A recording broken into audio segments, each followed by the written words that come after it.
Is this a wild new menu update? Princess the Bear, today we're at Disney's Animal Kingdom because the Lounge of Lounges has called us home. Yes, Nomad Lounge has changed their menu, and of course we are back to try it. So it's your number one choice of foodie infotainment. We're here to try this food so you don't have to. So she's vegan. I'm not. Bury me in the lounge. It's time to foodie and chill.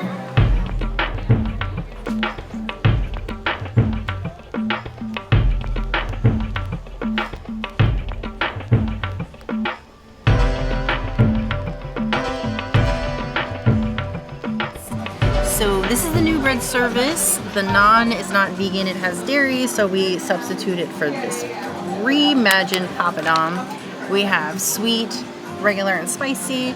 I'm starting with the sweet eggplant and beet hummus. This one makes me really, really scared. I don't like either of those things, but I do like pomegranates. So I'm gonna grab one of those, and I do like an adventure. It is truly a sweet hummus. I absolutely love it. I thought I was going to be donating that one to the Bank of Bear. I am actually kind of upset that I have to share it at all. It is so unexpected and so delicious. Who would have thought that eggplant and beets together would be delicious? I could have fooled me. I give that one a 4.75 out of 5 hummus. That is surprisingly delicious. Nomad Lounge has always been so much of a home for us. I almost forget that it's an actual lounge. Even though I say it when it's in the name, this is like a second living room for us, the amount of time that we spend here. So you come here, and you know what? I shouldn't be surprised that there's dip, especially since we've gotten the bread service here for years. But hummus makes sense. Now, eggplants and beets, well, it's right up my alley. I don't care if it looks like a melted rainbow sherbet. To me, it looks delicious. I love the character that the beets add to that, and the eggplants add this creaminess to it that I wasn't really expecting. That is very interesting. I feel like it would stain whatever it touches, but I quite like that. I think at this point, though, I'm kind of upset that the naan here now continually has dairy in it. There are plenty of naans with no dairy. I don't understand why it has to continue to have it. The papadam is great, especially if you have allergies, but I just feel like this still needs a more substantial bread. As far as like dips and sharing between friends, this is still an excellent choice. And honestly, that sweet dip, the eggplant with the beets, works for me. I'm giving that a 4.25 out of 5 plus.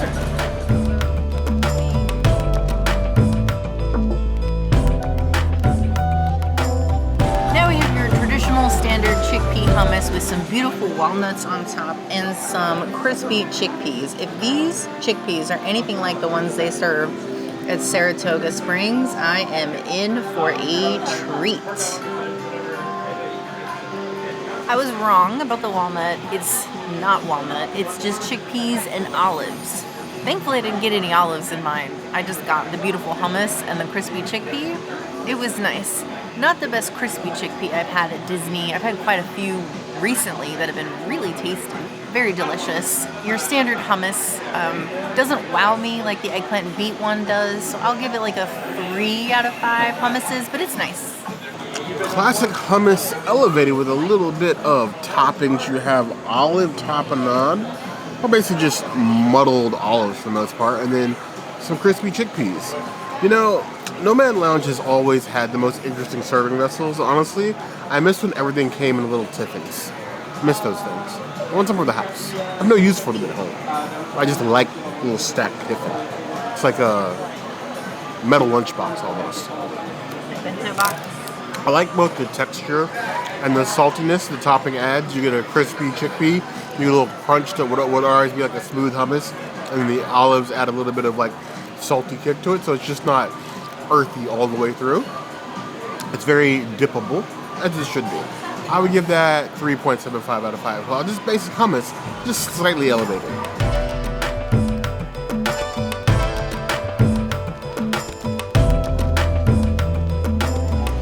And now we come to the spicy one. This one is the red pepper with the walnut. And I think there's some shallot on here, which is interesting. Oh, I don't know why I'm putting so much. I'm gonna regret that. I commit to my mistakes. upon initial bite, you get like a smooth, creamy, soft texture. It doesn't really phase you whether or not there's heat in it. And then you let it sit for like a couple seconds, and then it slowly starts to burn, and it goes higher and higher and higher until maybe like a 4 or 5, not that high on the heat scale, and then it just comes back down again. It's not that bad. It's just a nice little like heat, and I would mix that with a regular hummus, kind of balance it out a little bit, and I think that would be nice. But on its own, I would give it like a 3 out of 5 hummuses. It's not bad, but it's not my favorite. I understand why it would be if you're like a spice head, or maybe not. Maybe if you're just trying spice for the first time, it might be good. But if you have an aversion to spice, just ask for the eggplant and beet. Ask for 2 of those instead. That would be. I would get a whole plate of just that beet one. Now, I see the vision here, you know? I understand what you're going for. You got something for all palates, you got the sweet, you got the standard / sort of savory, and then you have the spicy. But when you say spicy to me, even here at Nomad Lounge, I gotta make the mean face. I don't believe it. Not even a little bit. But I am dead inside, so that makes a lot of sense. So I'm just gonna glop it all on here, walnuts and all, and we're gonna see if I feel a tickle. I will say I'm impressed. For a roasted red pepper hummus, which is like not even in the range of normally spicy, I do feel a little mid-mouth tingle. The heat is a very slow roll, like rolling on the gas on the freeway off-ramp. I would say like 3 out of 10 on the heat scale, but it's a nice, solid, flavorful heat that's not going to scare you away from the dish as a whole, especially if you are a spice aficionado. I like the texture of the walnuts and the added flavor layer that gives that. Honestly, it's a good dipping. I still wish for better bread. Now, I could have gotten the naan since I'm not vegan, but we have enough heat today. I didn't feel the need to do that. But honestly, I think this is a dip improvement. I just miss the old bread service, like pre-Pandora bread service. I would give the roasted red pepper one a 4 out of 5 claws. That's probably my favorite. And I expected it to be the beaten eggplant.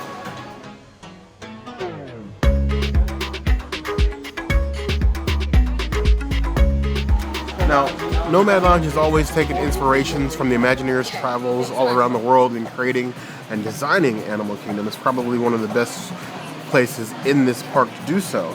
But the food also takes a lot of inspiration. So you have this beautiful grilled beef kefta sitting on top of 3 separate pieces of naan. You have some harissa hummus down there, and on top, the green sauce is actually a herbed honey yogurt. So I am intrigued. Now, the way that the chefs intend to eat this is to pick up the kefta on the stick.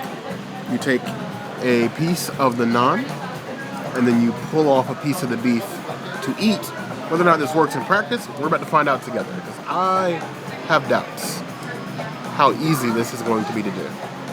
Not easy. Yeah, there we go. It is possible. Luckily, it was just a mint leaf that fell. Nothing lost, nothing gained. So now you have a kefta taco, almost. I really like the harissa hummus. It gives it a smokiness I don't normally see from hummus. I would say a little bit of spice, maybe like a 0.25, 0.5 out of 10 on the heat scale, but enough to get your mouth sort of like watering. The grilled beef is extremely tasty, extremely tender.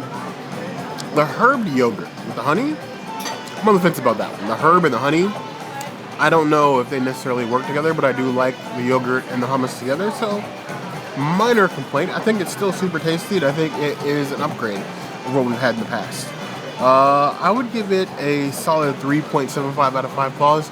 I'd be interested if they either swapped out the proteins or offered you like options, like maybe shrimp or chicken, not just the straight beef. Impossible? Impossible even for the princess. I think it's a solid dish.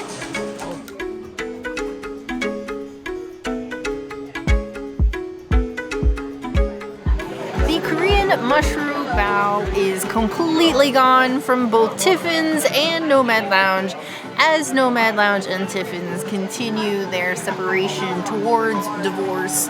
Nomad Lounge is going more towards tapas, and Tiffin's is sticking with their beautiful, same signature style food. If you get 2 days at Animal Kingdom, I highly suggest going to Tiffin's. Now this is the new, I don't want this toppings here. This is the new mushroom, vegetable dumpling. Ugh, I'm struggling. Struggle bus for me today. It comes with a dim sum sauce, and then there's beautiful chili flakes on there. I love these chili flakes. I've had them on other things at Disney before, and they always give the dish like a nice little crunch. These look really greasy. That is a dumpling that is unique to Tiffin's / Nomad Lounge. You know how like, this is more for the fashionistas, but you know when you see like an outfit and you can immediately tell what fashion designer it is just by looking at it? That's what these dumplings taste like. You immediately taste exactly what you would expect to get from Nomad Lounge or Tiffin's. It's not just mushroom in there. It's almost like I don't even know how to describe it. It's got like the spices you would normally expect from Tiffin's, like an Indian flair to it, almost like a garam masala, and then it almost tastes like a mushroom wat. So it's like this weird fusion that you can only expect from a place like this. I don't like mushroom. I love this. I love the flavor of the mushroom. I love the chili flakes. I love the dim sum sauce. I love how herbaceous it is, but not too overpowering. This is the perfect replacement for the mushroom bao, to the point where I'm not going to miss her at all. I don't even care if she calls me or texts me or anything. I'm just going to hang out with my dumpling now.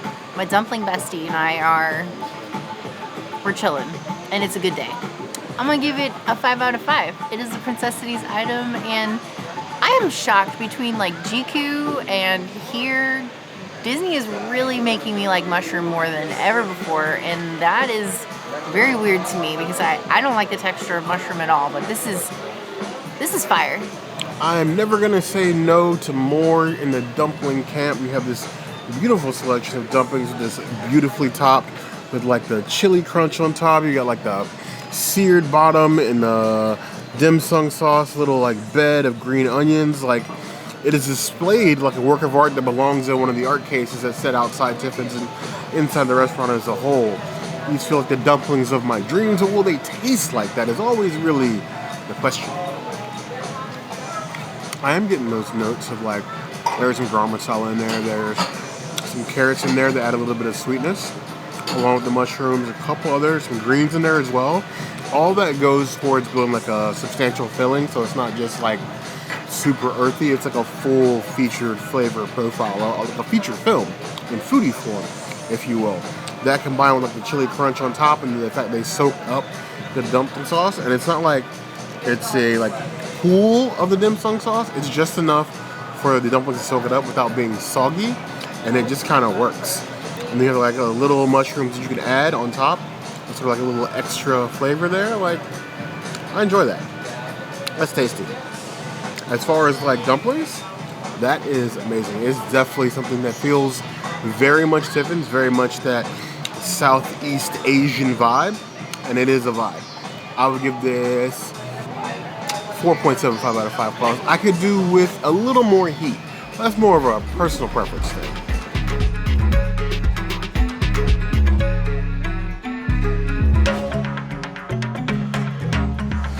For you faithful barflies, they have chicken wings. It's going to be like a chef's selection sauce chicken wings, but currently it is a Chinese 5-spiced wing, topped with a bunch of green onions, and then you have some pickled cucumbers on the side. It's a stack of 5 wings, I'm assuming by weight. This is normally like a lounge-sized portion of wing, so I'm not mad at it. But even picking them up, these boys are crispy. They have not been skipping wing day. That's for sure. They're super crispy, like almost like approaching like a Korean breaded wing. The 5-spice gives it that very unique 5-spice flavor, which is a strong and overpowering flavor. It goes well on the wings, but I feel like there's something else in that glaze, like a honey or something else sweet in there, because it's far sweeter than a Chinese 5-spice would normally impart on its own. So I'm wondering what else is in that glaze. But the chicken itself is cooked wonderfully. I like the crunch on the skin. If you're a wing aficionado, you're not going to hate these. I think you will wish for like a punch in your taste. And sometimes Chinese 5-spice can be an acquired flavor. I wouldn't say these are for everybody, but for me, I'm gonna chow down. I would give these a solid 4 out of 5 stars.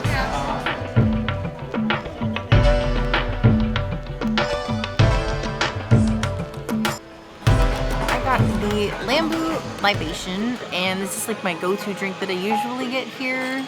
You do have to stir it because there's a floater.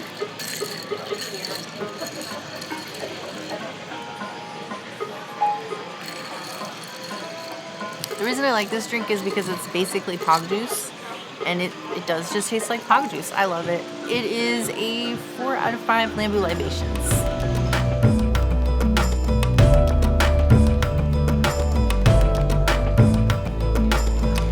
So I've gone with my Nomad's Lounge favorite, the Dalang's Delight, because sipping tea is almost like meditation when you add a little bit of alcohol. That doesn't make any sense, but I'm going with it.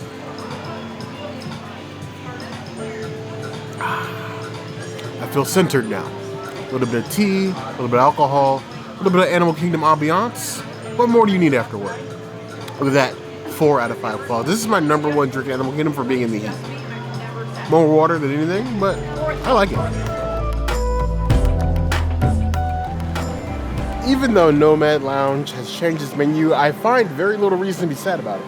I am actually pleasantly surprised at the options. I came in with a very grumpy attitude towards the mushroom dumplings. I expected to hate them. I told Bear I was gonna need second dinner, prepare the tofu, we're gonna have it at home. But you know what?